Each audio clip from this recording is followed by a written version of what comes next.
Julio was a brilliant man, a very smart man.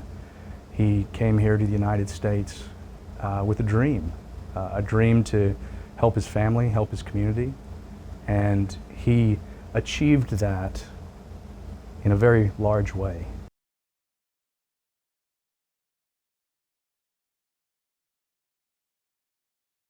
Mitch, let's just start off. Who was Julio?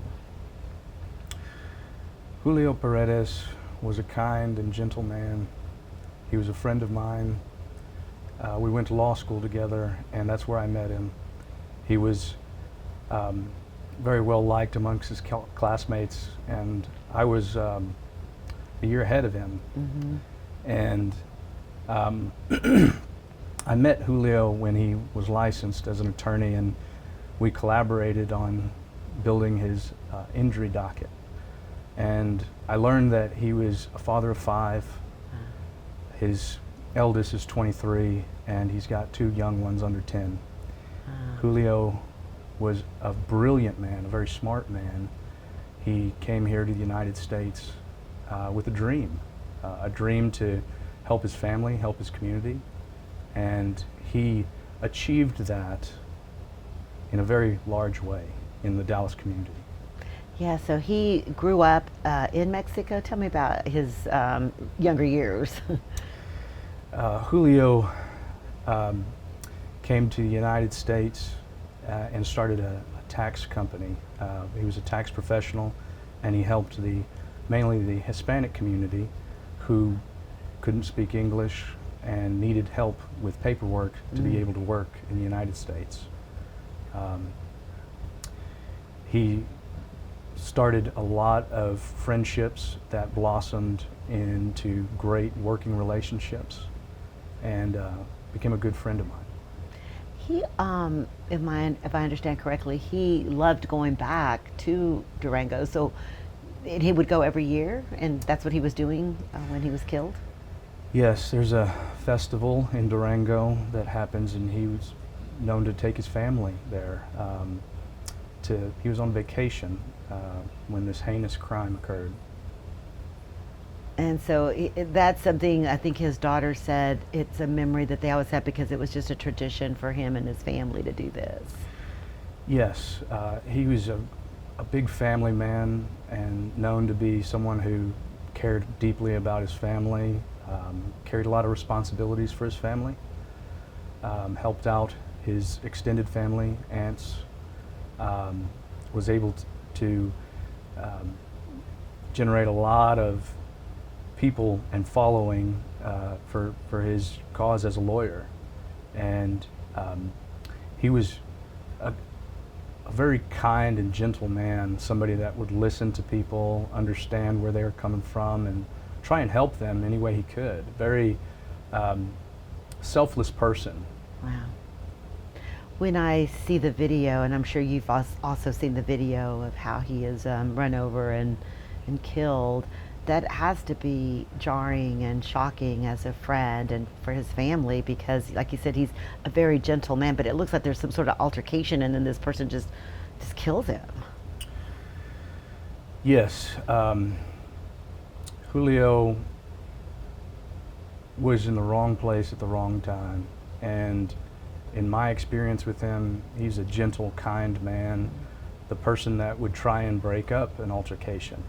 He was the one to step in and try and deflate an altercation, try and help. And watching that video, it pains a lot of people emotionally, and the family is seeking justice for his death. Yeah, I saw that there's a campaign, Justicia para Julio. Tell me about that. The family wants to bring awareness to this heinous crime that occurred and make sure that the people responsible are held accountable. This is a gentle, kind man who affected the community and impacted so many people beyond his immediate family. He was a bright, shining star in the legal community. He hung up his own shingle, and he was very progressive. He was moving forward and developing a name for himself as a lawyer in Dallas. And I guess there's a concern because it did happen in another country, and it's I'm sure more difficult for the family because all the legal stuff that's going to happen is there in Durango, and so that's got to be complicate things for them. Yes, the Mexican government in Durango has been proactive in investigating this matter, and the family is currently in Durango seeking justice for their father, their husband, their family member. And not to take away from the friends and family he has in the United States, it just goes to show how big of a person he was that we're here talking today in Dallas County. Well, and then when you see, I believe I saw some video online of a memorial for him there in Durango as well, because he was equally loved there in his hometown. Yes, he created an impact most everywhere he went. When I met him, we collaborated on building our practices together. Both of us less than 10-year lawyers and looking to affect change in town. So it does not surprise me one bit that the city in Mexico, in Durango, had a very deep affection for Julio. His daughter wrote a statement. Can you read that statement that she made? Because I know that she's been posting videos and things online. What did she say there? He leaves behind 5 kids. I'm the oldest at 23, and the 2 youngest are 9 and 11. He was a man of God. He would always pray and read his Bible in the mornings.